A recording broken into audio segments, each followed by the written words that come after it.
చెప్పబడుతున్నటువంటి మాటలు గమనిస్తూ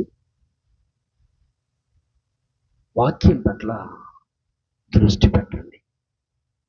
మహిమ దేవునికి కలుగునుగాక.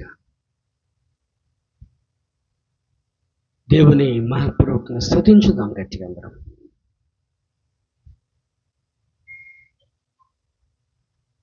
Okay, right. ఏకస్వరంతో పెద్దగా చెప్పడం అలవాటైపోయింది. అందరికీ వందనాలు.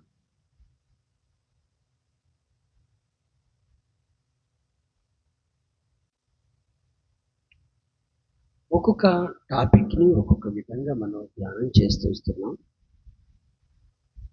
కొన్ని రకాల కోణాలలో మనం వాక్యాన్ని ధ్యానం చేస్తున్నాం.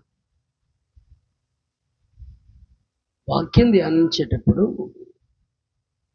ఎంత శ్రద్ధగా ధ్యానిస్తే అంత విషయాన్ని మనం గ్రహించగలుగుతాం.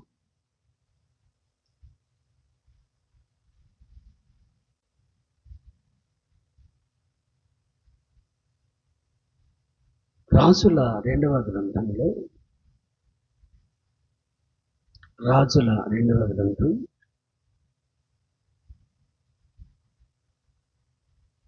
మొదటి అధ్యాయము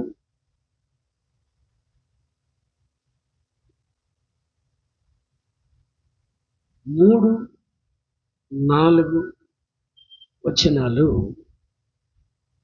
ఇలా వ్రాయబడి ఉన్నాయి. యెహోవా దూత తిష్బీయుడైన ఏలియాతో ఇలాగూ సెలవిచ్చును, నువ్వు లేచి షోమ్రోను రాజు పంపిన దూతలను ఎదుర్కొనబోయి ఇట్లనుము, ఇజ్రాయేలు వారిలో దేవుడన్నవాడు లేడనుకొని ఎక్రోను దేవత అయిన బయల్జెబూబునొద్ద మీరు విచారించబోచున్నారా? 4వ వచనం, కాగా యెహోవా సెలవిచ్చున్నది ఏమనగా, నీవెక్కిన మంచము మీద నుంచి దిగి రాకుండా నీవు నిశ్చయముగా మరణబోదు అని ఏలియా వారితో చెప్పి వెళ్ళిపోయాను. ఒక్క నిమిషాల తల వంచండి, కళ్ళు వేయండి. తండ్రి, లేఖనాల్లో మా కోసం ఎన్నో గొప్ప సంగతులు మీరు వ్రాసి ఉంచారు, దాచి ఉంచారు. వాటిని మీరు తెలుసుకోవాలని, ఆ ప్రకారంగా నడుచుకోవాలని మీరెంతో ఆశ కలిగి ఉన్నారు. మీ విలువలు గుర్తించని స్థితిలో, మీ శక్తిని గుర్తించని స్థితిలో నేటికి అనేకులు నాశనానికి దగ్గర అవుతున్నారు. ఈ రాత్రి మీ బిడ్డలతో చెప్పబోయే ఈ మాటలు వారి మనస్సులలో మీపై విశ్వాసాన్ని పెంపొందించు రీతిలో మాట్లాడుటకు తగిన జ్ఞానమును నాకివ్వండి. మీ బిడ్డలు మీపై విశ్వాసం ఉంచి మీ ద్వారా ఫలప్రదమైనటువంటి జీవితం చూచుటకు సహాయం చేయండి. యేసు నామములో ప్రార్థిస్తున్నాను తండ్రి, ఆమేన్. దేవుని బిడ్డలారా, ఈరోజు ఈ ధ్యాన భాగం చాలా ప్రాముఖ్యమైనటువంటి టాపిక్గా ఉంటుంది. కొద్ది నిమిషాలు క్రమకోవటం కాబట్టి కొద్ది నిమిషాలు మనం దాన్ని స్టడీ చేసే ప్రయత్నం చేద్దాం. ఇక్కడ అహజ్యా రాజు గారు కనబడుతున్నారు.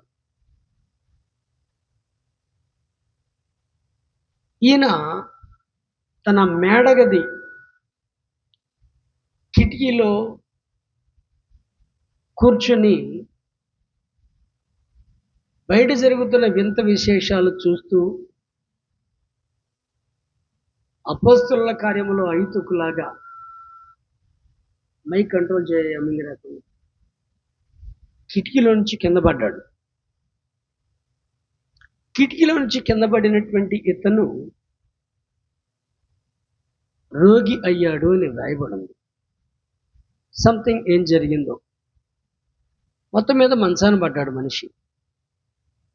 అయితే అతనికి ఒక డౌట్ వచ్చింది. ఏంటంటది, ఈ వ్యాధి నుంచి నేను బాగవుతానా? ఈ రోగంలో నుంచి నేను స్వస్థత పొందుతానా అని. పొందుతానో పొందనో అని డౌట్ వచ్చింది. అయితే ఇజ్రాయేలీయులలో ఎవరికి ఏ విధమైనటువంటి సమస్య వచ్చినా పరిష్కారము చేయడానికి యాజకులు ఉంటారు. ఆ దినాలలో ఊరీము తుమ్మీములతో విచారణ చేస్తారు. ప్రవక్తల దగ్గరకు వచ్చే సమస్యను చెప్పి ప్రార్థన చేయించి విచారణ చేస్తారు. దేవుని విచారణ చేయడానికి పలు మార్గాలు ఉన్నాయి. పలు మార్గాలు ఉన్నప్పటికీ కూడా ఇజ్రాయేలీయుల దేవుడైన యెహోవా దగ్గర విచారణ చేద్దామన్నటువంటి ఆలోచన అహజ్యా రాజుకు రాలేదు. అతనికి వచ్చినటువంటి ఆలోచన ఏంటంటే, బెయల్జెబూబు దగ్గర విచారణ చేయాలి అని. తన దగ్గర ఉన్న పని వాళ్ళని పిలిచాడు. తన దగ్గర ఉన్న పని వాళ్ళని పిలిచి వాళ్ళతో మాట్లాడుతున్నాడు. ఏమని చెప్తున్నాడంటే, మీరు ఎక్రోను దేవతయగు బెయల్జెబూబు దగ్గరకు పండి. 2వ వచనంలో, ఈ వ్యాధి పోగొట్టుకొని నేను స్వస్థత పడుదునో లేదో విచారించి తెలుసుకొని రండి అని దూతలను పంపించాడనే మాట చూస్తాం. ఇతను చేసిన ఒక అవివేకపు పని, ఇతడు చేసినటువంటి ఒక అజ్ఞాన కార్యం అతనికి కీడు తెచ్చిద్దని యోచించల. దేవుని పిల్లలమైన మనము జాగ్రత్తగా ఈ విషయం ఆలోచించాలి. నీ దేవుడు ఉన్నాడనే విషయాన్ని నువ్వు మర్చిపోయి, నీ దేవుని దగ్గర నువ్వు విచారణ చేయవలసిన సందర్భమును మర్చిపోయి,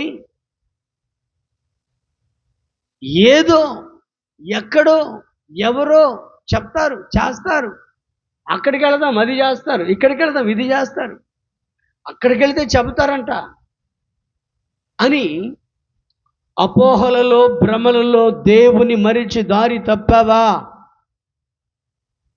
ఈరోజు పాఠం మనకు ఒక గుణపాఠం. అహజ్యా దేవుని దగ్గర విచారించవచ్చు. గొప్ప దైవ సేవకుడు ఉన్నాడు. ఏలియా గారు ప్రవక్తగా గొప్ప సేవ చేస్తున్నాడు.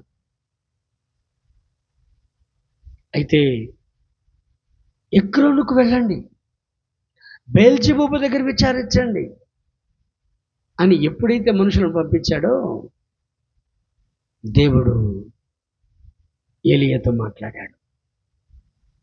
ఏలియా ఆ పర్వతం పైన ప్రార్థన చేసుకుంటూ కూర్చున్నారు. ఆ కొండ మీద ఆయన ఉన్నప్పుడే ఏలియాతో మాట్లాడుతున్నాడు దేవుడు. ఏలియా, ప్రభువా చెప్పండి అయ్యా, నువ్వు త్వరగా ఆ ఎక్రోను మార్గానికి వెళ్ళు.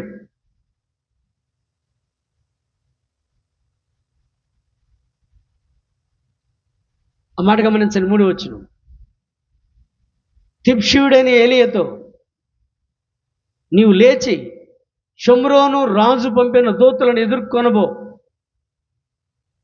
ఎక్రోను దేవత దగ్గరకు వారు వెళ్ళబోతున్నారు. వారిని కలుసుకొని వారితో మాట్లాడు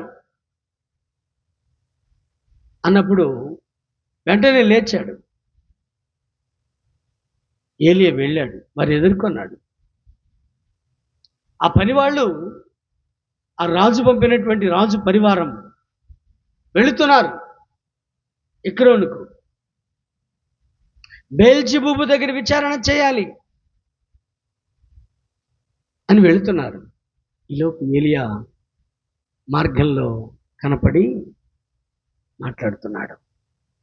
ఇజ్రాయేలీయులలో దేవుడన్నవాడు లేడనుకున్నారా?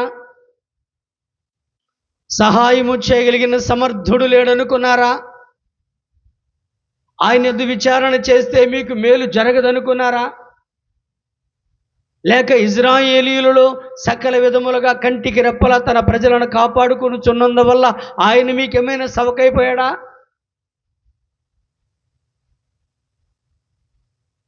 పగలు మేఘ స్తంభమును, రాత్రి అగ్ని స్తంభమును తన ప్రజల కోసమై ఆయన నిలిచి వారిని నడిపించిన విధానము, ఎర్ర సముద్రమును వారి కొరకు పాయలు చేసిన విధానము, అరణ్యముల ఆహారము కోసం మన్నాను కురిపించిన స్థితిని, దహార్తి కోసం బండను చీల్చిన పరిస్థితిని, మాంసాహారము కావాలంటే పూరేళ్లు పంపించినటువంటి పరిస్థితిని, వారి కోసం వాగ్దాన ప్రకారంగా వాగ్దత్త భూమిని ఆ ప్రకారంగా మరి సరిహద్దులు విశాలపరిచి వారి వారి యొక్క గోత్రముల వారీగా, వంశముల వారీగా, కుటుంబాల వారీగా స్థలములు పంచిన స్థితిని మరిచారా?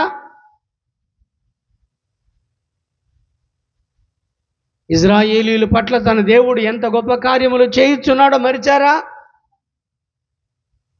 ఇజ్రాయేలీయులలో దేవుడు అన్నవాడు లేడనుకున్నారా? ఎక్రోను దేవతైన బయల్జెబూబునంత విచారించుటకు మీరు వెళుతున్నారు. మీరు రాజుతో చెప్పండి, ఎక్కిన మంచము దిగకుండా మరణిస్తాడని చెప్పండి అని ఏలియా గారు వెళ్ళిపోయారు. ఎప్పుడైతే ఏలియా గారు వెళ్ళిపోయారో ఈ పనివాళ్ళు కూడా వెనక్కి తిరిగారు. మళ్ళీ వెనక్కి తిరిగి రాజు దగ్గరికి వచ్చేసారు. ఆజ్యా ఆ మంచం మీద పడుకొని చూస్తా ఉండే లోపల రానే వచ్చారు. మళ్ళీ ఏంట్రా ఇంత త్వరగా వచ్చారు, ఏంటి ఇంత త్వరగా వచ్చారు, వెళ్ళిన పని పూర్తి కాకుండా వచ్చేసారేంది అని అడిగాడు. రాజు చిరంజీవి ఎగునుగాక, అదేగా పనివాళ్ళు పలికే మాట, తన పరివారం పలికే మాట అదేగా, రాజు చిరంజీవి ఎగునుగాక. చెప్పండ్రా ఏం జరిగింది? మార్గ మధ్యమున మాకు ఒక సంఘటన సంభవించెను. ఏంటది? మాకు ఎదురుపడిన వ్యక్తి మాతో ఈ మాట చెప్పాడు, మీ రాజు ఎక్కిన మంచము దిగడని చెప్పండి. ఎందుకంటే ఇజ్రాయేలీయులలో దేవుడన్నవాడు లేడనుకొని ఎక్రోను దేవత అయిన బెల్జెబూబునంత విచారించుటకు మీరు వెళుతున్నారు. దేవుని నిర్లక్ష్య పెట్టిన కారణంగా, దేవుని శక్తిని గుర్తించని కారణంగా, ఎన్నో మేలులు చేసే దేవుడై ఉన్నప్పటికీ ఆయన విలువలను గుర్తించని కారణంగా, ఆయన ఎదురు విచారించి మేలు పొందవలసిన నీవు ఆయన ఎదురు విచారణ చేయని కారణం చేత ఆ దేవుడే చెప్పాడు, ఎక్కిన మంచము దిగవు. ఈ మాట మీతో చెప్పమన్నాడయ్యా అనగానే హాస్యకు డౌట్ వచ్చింది. ఎవర్రా మనిషి, ఎలా ఉంటాడు అని అడిగాడు. అయ్యా ఆయన ఒక దుప్పటి కప్పుకున్నాడయ్యా, గొంగళి. 8వ వచనం చూడండి. అతడు గొంగళి ధరించుకొని నడుముకు తోలు దట్టి కట్టుకున్నవాడు అని ప్రత్యుత్తరం ఇచ్చారు. గొంగళి ధరించుకున్నాడయ్యా, తోలు దట్టి ఉంది, పెద్ద ఆభరణ అలంకారాలు ఏమి లేవు ఆయనకి అనగానే రాజుకు వెంటనే మనసులోకి వచ్చేసాడు ఏలియా, తిష్బీయుడైన ఏలియానే, ఇతనే ప్రవక్త అయిన ఏలియా, యెహోవా ప్రవక్తలలో ఒకడు. అతనే చెప్పాడు, అతనిని తీసుకొని రండి నా కాడికి, మనకు అనుకూలమైన ప్రవచనం చెప్పే విధంగా అతని చేత చెప్పిద్దాం అనుకున్నాడో లేక రాజునని కనీసం వివేచన కూడా లేకుండా నా గురించి ఇటువంటి చెడు ప్రవచనం చెప్తాడా, కీడు ప్రవచిస్తాడా, తీసుకురండి అతను అంతు చూస్తాను అనుకున్నాడు. మొత్తం మీద 50 మందికి అధిపతి ఒక అతను ఉంటే అతన్ని తన 50 మందితో సహా ఏలియాని తీసుకురండి అని పంపించాడు. వాళ్ళు వచ్చారు. కొండ మీద ఆయన కూర్చొని ఉంటే ఆ కొండ మీదకి వెళ్ళాను. వెళ్ళి వాళ్ళు అంటున్నటువంటి మాట ఏంటంటే, దైవజనుడా, నువ్వు దిగి రావాలని రాజు ఆజ్ఞాపిస్తున్నాడు అన్నారు. ఆలోచించాలి మీరు ఈ మాట. ఆయన దిగాలంటే సర్వశక్తిమంతుడైనటువంటి దేవుడు చెప్తే దిగి వస్తాడు. ఆయన దిగి రావాలంటే దేవుని సెలవు కావాలి. ఆ సంగతి వీళ్ళకి తెలియక ఇతను రాజు పేరు చెబితే గడగడలాడిపోతాడు అనుకున్నారు. రాజు పేరు చెబితే చెమటలు పడితే ఈయనకి అనుకున్నారు. అనుకుని దైవజనుడా, ఉచ్చారణ చూడండి, రాజు పిలుచుకొని రమ్మన్నాడు మిమ్మల్ని అని అంటే ఏలియా గారు అంటారు, మీరన్నట్టుగా నేనే దైవజనుడిని అయితే ఆకాశములో నుంచి అగ్ని దిగి వచ్చి అధికారిగా ఉన్న నిన్ను, నీ అనుచరులుగా ఉన్న 50 మందిని ఇప్పుడు దహించి వేసింది అన్నాడు. అంతే, ఆకాశం నుంచి అగ్ని దిగి వచ్చింది, 51 మందిని కాల్చి పడేసింది. ఈ సంగతి రాజుకు తెలిసింది. అయ్యో, నేనేదో ఆయన భయపెడదాం అనుకున్నాను, కానీ నా పనివారిలో 51 మంది నిలువున కాలిపోయారు. దేవుడు బాగా ఉగ్రుడై ఉన్నాడు, కోపంతో ఉన్నాడు, నేను చేసిన పని మంచిది కాదని ఆలోచించవలసిన రాజు అలా ఆలోచించకుండా మరొక 50 మందికి అధిపతిగా ఉన్న వాడిని, తన 50 మందిని పిలిచాడు. మరి మీరు వెళ్ళండి రా, రాజు 50 మందిని కాల్ చేస్తే భయపడతాడు అనుకున్నాడేమో, రాజు భయపడడో, ఇంకొక 50 మందిని పంపిస్తాడని తెలియాలంటే మీరు వెళ్ళండి అని ఇంకొక 50 మందిని వాళ్ళ అధికారిని మళ్ళీ పంపించాడు. సరే, వెళ్ళిన వాళ్ళు ఇందాక మాకంటే ముందు వెళ్ళిన వాళ్ళు బూడిదైపోయారు, జాగ్రత్తగా ఉండాలి మేము అనే ఆలోచన లేకుండా రాజు మేమనుకున్నాడు. ఎవరు మేమనుకుంది? రాజు. ఎవరు మేమను పంపింది? రాజు. ఏమనుకుంటున్నారు? ఆయన పేరు చెబితే హడల్ అనుకుంటున్నారు వీళ్ళు. పిచ్చి మనుషులు. రాజులను నమ్ముకొనుట, మనుషులను నమ్ముకొనుట ఉపయోగము లేని పని. సర్వశక్తిమంతుడైన దేవుని కృప లేకపోతే నిన్ను కాపాడగలిగిన నాదుడు లేడు. ఆయనకు వ్యతిరేక్తమైన ఏ కార్యము చేసినా నువ్వు ఏ విషయంలో కూడా వర్ధిల్లలేవు. ఆయన చిత్తము కానిది, ఆయన యొక్క మరి నామ మహిమార్థము కానిది ఏది కూడా సఫలము కాదు. ఆ విషయం ఈ 50 మంది కూడా తెలియలే. వాళ్ళు కూడా వచ్చి వాళ్ళు కూడా అంటున్నటువంటి మాట ఏంటంటే, దైవజనుడా, త్వరగా, ఇప్పటికీ లేట్ అయిపోయింది, ఏమనుకుంటున్నావు నువ్వు? త్వరగా దిగిరా. పిలుస్తుంది ఎవరు అనుకుంటున్నావు? రాజు. త్వరగా. అసలు ఏమంటున్నారు వాళ్ళు? అది ఎవరితో మాట్లాడుతున్న? ఎవరితో? సర్వశక్తిమంతుడైన దేవుని సేవకుడన్న ఇంకితము కనీసం వీరిలో లేదండి. వాళ్ళ ఆలోచన అంతా మా వెనక రాజు ఉన్నాడు, రాజు మనుషులం.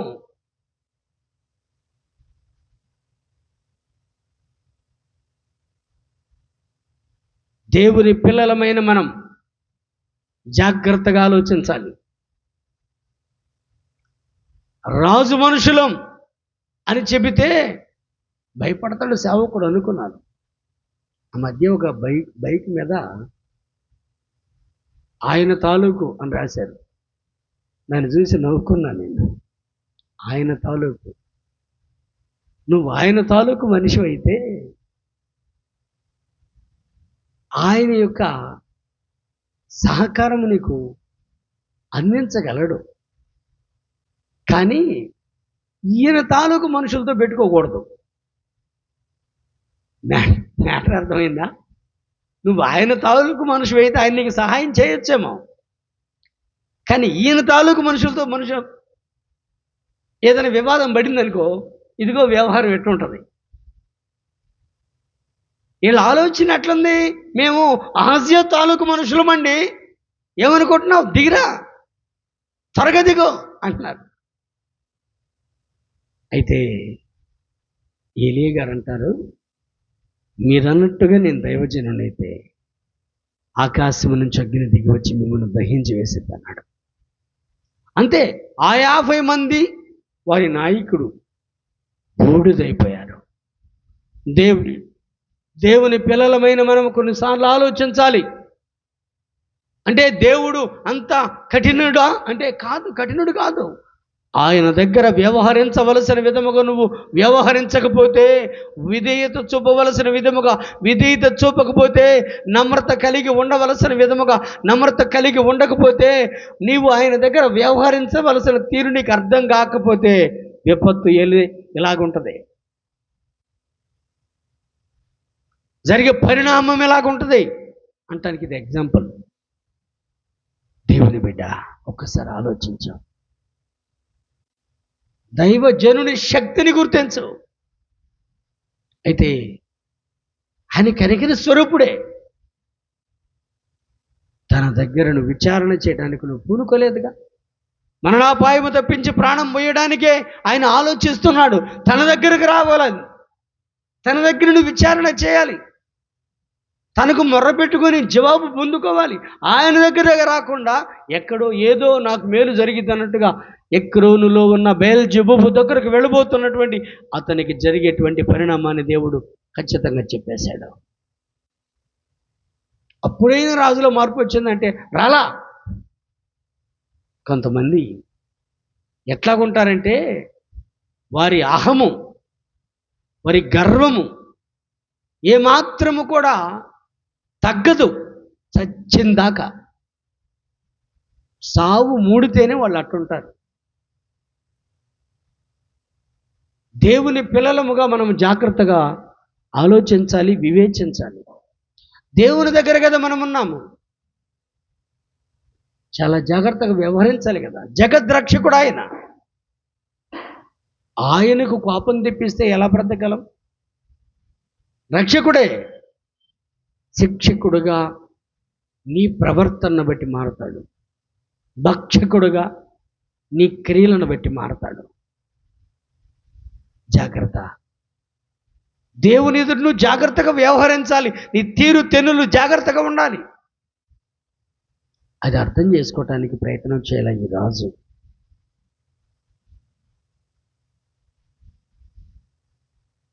కొన్నిసార్లు దేవుడు జాలి చెప్పచ్చు, కానీ కొన్నిసార్లు గర్వాన్ని అణిచే ప్రయత్నమే చేస్తాడు, అహమును అణిచే ప్రయత్నమే చేస్తాడు.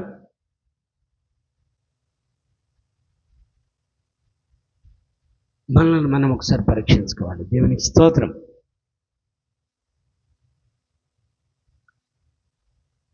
ఈ భాగంలో 3వ పర్యాయం మరలా 50 మందిని పంపించాడు. ఆ 50 మందికి అధిపతి వచ్చాడు. 3వ స్టెప్, అధిపతి డైరెక్ట్గా ఏలియా గారి దగ్గరికి కొండ మీదకి వెళ్ళాడు. కొండ మీదకి వెళ్ళి కొండ మీద కూర్చొని ఉన్న ఏలియా గారి దగ్గరికి వెళ్ళి ఏమని కోరుతూ ఉన్నాడు ఒకసారి చూడండి. 3వ వాడు వచ్చి ఏలియా ఎదుట మోకాళ్ళు ఊని. మీరు ఆ సందర్భాన్ని గమనించారా? 3వ వాడు వచ్చి మోకాళ్ళు ఊని అంటే విధేయత. మీకు ఆ పాయింట్ నేనేం చెప్తానంటే, దైవ సేవకునితో ఎలా మాట్లాడాలి. నేను మాట్లాడుతుంది ఎవరితో? దైవ సేవకునితో. దైవ సేవకునితో ఎలా మాట్లాడాలి, ఆయన ఏమై ఉన్నాడు అనేది గుర్తించి మోకాళ్ళుని, దైవజనుడా దయచేసి నా ప్రాణమును, నీ దాసులైన ఈ 50 మంది ప్రాణములను నీ దృష్టికి ప్రియమైనదిగా ఉండనిమ్మని ముందు విషయం చెప్పాడు.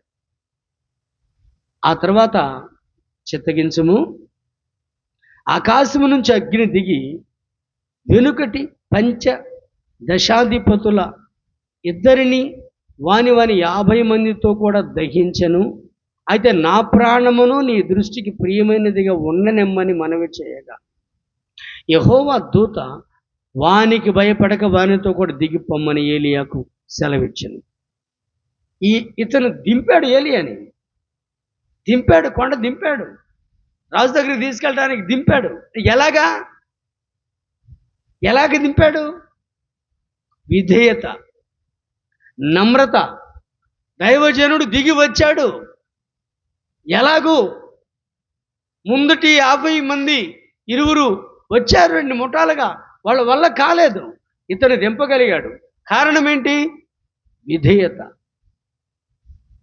దేవుని బిడలారా, మీకు ఒక గొప్ప సూత్రం ఏంటంటే,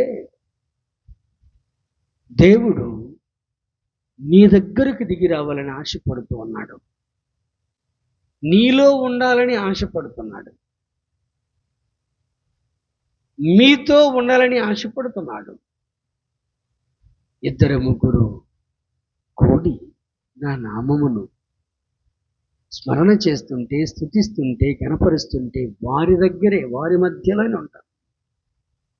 ఆయనకి ఆశ మీ మధ్యలో ఉండాలి, మన మధ్యలో ఉండాలి. ఆయన్ని గణపరుస్తుంటే, ఆయనంటే లెక్కలేని విధంగా ప్రవర్తిస్తే మన మధ్య ఉండడు. ఆయన కోపం వచ్చింది మన మధ్యకి, అహంకారంగా ఉంటే మన మధ్యకు రాడు, గర్వ హృదయమై ఉంటే మన మధ్యకు రాడు, అపవిత్ర యోచనలతో ఉంటే మన మధ్యకు రాడు. విధేయత, తగ్గింపు కనబడితే అప్పుడు ఆయన తన ఆధిక్యతను, అధికారాన్ని కూడా తగ్గించుకొని దీన మనస్కుడే మన మధ్యకు వస్తాడు. దేవునికి స్తోత్రం. అంతటి గొప్ప దేవుడు కూడా విరిగి నలిగిన మనస్సు గలవారెవరో వారి దగ్గర ఉంటాడు. వినయము గల వారి దగ్గర ఉంటాడు. వీరితో పాటు దిగి వచ్చాడు. దిగి వచ్చినటువంటి ఏలియా గారు రాజు దగ్గరికి వెళ్ళాడు. ఇక రాజు ఏలియాను చూడగానే, చూసేవా నా దెబ్బంటి దింపించాను అన్నాం అనుకుంటున్నాడు అహజ్యా. ఏలియాను చూడగానే ఇలాగా భావిస్తున్నాడు. అయితే ఏలియా గారు రాగానే చెప్పిన మాట ఒకసారి చూడండి, 16వ వచనం. రాజును చూసి, విచారణ చేయుటకు ఇజ్రాయేలు వారి మధ్య దేవుడు అన్నవాడు లేడనుకొని నీవు ఎక్రోను దేవదేగు బయల్జెబూబునద్ద విచారణ చేయుటకై దూతలను పంపితివే. నీవెక్కిన మంచము మీద నుంచి దిగి రాకుండా నిశ్చయముగా మరణమవుదువు. ప్రవచనమే మారలా. ఈయన లావును చూసి, ఈయన గొప్పతనాన్ని చూసి దేవుడు తన మాట మార్చడు. నిన్ను నువ్వు తగ్గించుకోవడానికి ఇష్టపడితే ఆయన మారిపోతాడు. విధేయత చూపడానికి ఇష్టపడితే ఆయన ఆలోచన కూడా మార్చేస్తాడు. ఇచ్చిన శాపాన్ని కూడా వెనక్కి తీసుకుంటాడు. నినివే పట్టణస్థుల మీదకి శాపం వస్తుందని ప్రకటన చేయబడినప్పుడు వారు విధేయులై రాజు సహా సింహాసనము దిగి కూర్చొని ఉపవాసముండి ప్రార్థన చేసి దేవుని బ్రతిమలాడుకుంటే వారి మీదకి రప్పించదనన్న కీడును రప్పించటం మానుకొని వారికి క్షేమాన్ని పంచిపెట్టాడు, జీవాన్ని పంచిపెట్టాడు, ప్రాణభిక్ష పెట్టాడు, కాపాడాడు. వారి విధేయత చూసి కాపాడాడు. దేవుని బిడ్డ, దేవుడు జాలి గలవాడే. నరమాత్రుడవైన నీవు, గడ్డి పరకవైన నీవు, నీటి మీద బుడకవైన నీవు, చాద నుండి జారిపడు బిందువు వలె ఉన్న నీవు, త్రాసు మీద ధూళి వంచి వాడవైన నీవు, నీకే ఇంత అహము గర్వం ఉంటే సర్వశక్తిమంతుడు, జగద్రక్షకుడు, సృష్టికి కర్త, వాక్కు ద్వారా సమస్తమును కలుగు చేసిన వాడు, ఆయనకి ఇంకెంత ఉండాలండి? ఆయనకి ఇంకెంత ఉండాలి? కానీ ఆయన గొప్పతనాన్నో, ఆయన ఖ్యాతినో, ఆయన రౌద్రమును చూపాలని ఆయన కోరుకోవట్లా. ఆయన దగ్గర విచారించి మేలు పొందమని కోరుతున్నాడు. దేవుని స్తోత్రం. ఆయన దగ్గర విచారించి ఆశీర్వదించబడమని కోరుతున్నాడు. ఆయన కోరుతుంది నీ మేలే. ఆయన ఏమై ఉన్నాడో తెలుసుకొని, ఆయన శక్తి ఏమైనదో తెలుసుకొని, ఆయన గొప్పతనం ఏమైనదో తెలుసుకొని, ఆయన విలువను గుర్తించి, ఆయన ప్రత్యేకతను గుర్తించి, ఆయన నీ పట్ల కలిగి ఉన్న ప్రేమను గుర్తించి, నీ పట్ల ఆయనకు ఉన్నటువంటి గొప్ప ఆలోచన గుర్తించి ఆయన వైపు తిరగాలని కోరుతున్నాడు. దివిని విడిచి భూమికి వచ్చినటువంటి ఆయన కుమారుడు సర్వమానవాళి పాప పరిహారమే కదా ప్రాణము అర్పించాడు. వీరి విమోచన కొరకే కదా తన రక్తము సిందించాడు.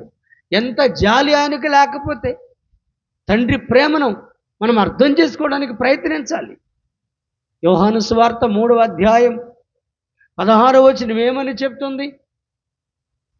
దేవుడు లోకమును ప్రేమించాడు, ఎంతో ప్రేమించాడు. ఎంత ప్రేమ! తన అద్వితీయ కుమారుని యందు విశ్వాసముంచువాడు నశింపక నిత్య జీవం పొందినట్లుగా ఆ అద్వితీయ కుమారుణ్ణి నీ కొరకు లోకానికి పంపాడు. తన కుమారునే నీ కోసం అప్పగించడానికి ఇష్టపడినటువంటి వానిగా ఉంటే అంతకంటే ప్రేమ చూపగలవారు ఎవరున్నారు ఈ లోకంలో? ఆయన ప్రేమను అర్థం చేసుకొని ఆయన వైపు నీ హృదయం మళ్లించుకుంటే నీ జీవితమును మార్చగలడు, నీ స్థితిగతులు మార్చగలడు. ఆయన వైపు నువ్వు తిరిగితే, ఆయనకి నీ హృదయమును అప్పగిస్తే, ఆయనకి నిన్ను నువ్వు సమర్పించుకుంటే, ఆయనకి ఇష్టమైన పాత్రగా నడవడానికి నువ్వు ఇష్టపడితే ఈ దేవునికి మేలు చేస్తాడు. దేవుని బిడ్డ, ఒక్కసారి ఆలోచించు, ఒక్కసారి వివేచించు, దేవుని విలువ గుర్తించు, దేవుని విలువ గుర్తించు, దేవుని ప్రత్యేకతను గుర్తించు, దేవుని శక్తిని గుర్తించు. అంత గొప్పవాడై ఉన్నా, అంత శక్తివంతుడై ఉన్నా, అంత ఖ్యాతి కలిగిన వాడై ఉన్నా, దేనికి పనికిరాని నువ్వు ఆయన దగ్గరకు వచ్చి ప్రార్థన చేసుకోవడానికి మోమాటమా? ఆయన దగ్గరకు వచ్చి, అయ్యా నా పరిస్థితి ఇది, నాకు బాగోలేదయ్యా, ఆరోగ్యం ప్రసాదించమని ఒక్క మాట అడగడానికి ఇబ్బందా? ఒక్కసారి ఆలోచించండి. దేవునికి ప్రియులుగా మిమ్మల్ని మీరు సంపూర్ణంగా సమర్పించుకోండి. దైవ చిత్తము చేసేవారిగా మిమ్మల్ని మీరు అప్పగించుకోండి. దేవుని ఎదురు మన గొప్పతనాలు కాదు ఆయనకి కావలసింది, మన ఖ్యాతి ఆధిక్యతలు కాదు కావలసింది, విధేయత, ఆయన దగ్గర నమ్రత, ఆయన దగ్గరకు చంటి బిడలాగా వచ్చి నీ సమస్యను చెప్పుకోగలగాలి. నాకు మొర్ర పెట్టుమని నేను ఉత్తరం ఇచ్చేదను. అడుగుడి మీకు ఇవ్వబడుతుంది. ఆయన చెప్తున్న ప్రతి మాట అర్థం చేసుకోవడానికి ప్రయత్నం చేయవలసిన నువ్వు, ఆయనను గుర్తించవలసిన నువ్వు, ఆయన విలువను తెలుసుకోవలసిన నువ్వు, అదంతా వదిలి మరిచి అహంభావం చూపిస్తే, అధికారాన్ని చలాయించాలని చూస్తే దేవుడు రోషము గలవాడు. హల్లెలూయా. అటువంటి వాడు కనికరము గలవాడని ఒకవైపునే నువ్వు చూస్తున్నావేమో, రోషము గలవాడని రెండో భాగాన్ని కూడా నువ్వు చూడు. ఆయనకు నువ్వు విధేయత కలిగి ఉండటానికి ఇష్టపడితే, తన ఎదుట ఒక చంటి బిడ్డలాగా నిన్ను నువ్వు తగ్గించుకొని వచ్చి ప్రార్థన చేయగలిగితే, నీకోసమైన ఆయన కూడా ఒక చంటి బిడ్డ అయిపోతాడు నీ కాడ. ఆయన కూడా ఒక కన్న తల్లి అయిపోతాడు నీ కాడ. తన కౌగిట్లోకి తీసుకొని నిన్ను లాలేస్తాడు, బుజ్జగిస్తాడు, ఆడేస్తాడు, అరచేతులను దాచుకుంటాడు. నీకోసం ఏమైనా చేయగలడు. ఆయనకు వ్యతిరేకమైనటువంటి ఆలోచన చేసిన, అహంకారము గర్వం చూపిన, ఇదిగో అహజ్యా జీవితంలో జరిగినదే. అహంకారమును వ్యక్తం చేశాడు, గర్వమును వ్యక్తం చేశాడు, నష్టాన్ని చవిచూశాడు, ప్రాణాన్ని కోల్పోయాడు.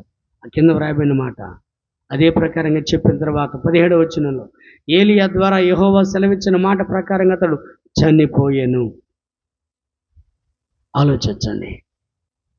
దేవునికి వ్యతిరేకముగా ఉన్న మనం ఏమీ చేయలేము. ఈ దేవుని వెనకేసి నువ్వు ముందుకు వెళ్ళలేవు, కొనసాగలేవు.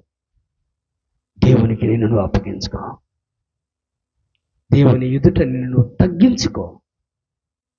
ఆయన ఏం చెప్తున్నాడో అదే చెయ్యి. ఆయనకి విధేయత చూపు. సకల విధములైన మేలులను నీకు ఆయన సంపూర్ణంగా దయచేయగలడు. ప్రార్థన చేసుకుందాం. తలలోంచండి.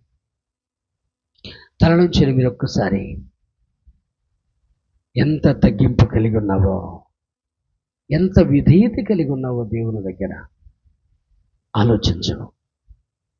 దేవునికి అప్పగించు. దేవునికి సమర్పించుకో. ప్రార్థనలు అందరమే ఏకీభవిద్దాం.